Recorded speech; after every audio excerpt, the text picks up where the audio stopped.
Жалбата на обвинителството за кукниот притвор на сопственикот на Пуцко Петрол Асмир Јаховски е веќе пристигната во кривичниот суд, потврдуваат оттаму. Судија ќе треба да одлучи дали ќе уважи откако обвинителството за гонење на организиран криминал вчера соопшти дека ќе бара од кривичниот совет да ги приспита фактите врз кои одлучено Јаховски кој е еден од осумничените за случајот Мазут да оди во домашен на него ефективен притвор. Во меѓувреме не стивнуваат обвинувањата на релација власт и опозиција. Ако само за еден месец, во период на владењето на Заев и Филипче, Пуцко Петрол добива тендери поголеми за 3 милиони евра, можете да замислите колку добивала за една година.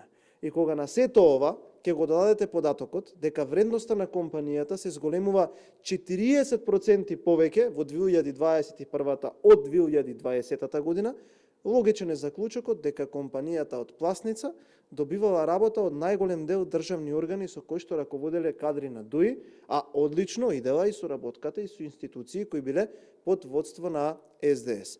Еве само еден од тие 170 договори на ДПМН со Пуцко Петрол. Министерството за образование и наука, подпишан од Весна Јаневска од ДПМН, склучен на 31.12.2024 година со Пуцко Петрол, тежок 2.500.000 денари или 40.000 евра. Не навлегуваме во внатрешните игри на ДПМН, но еве нека види Бојан Стојановски за колку го има појачано профитот на Пуцко Петрол. Обвинителството за гонење на организиран криминал поднесе кривична пријава против 13 лица и една компанија од Скопје.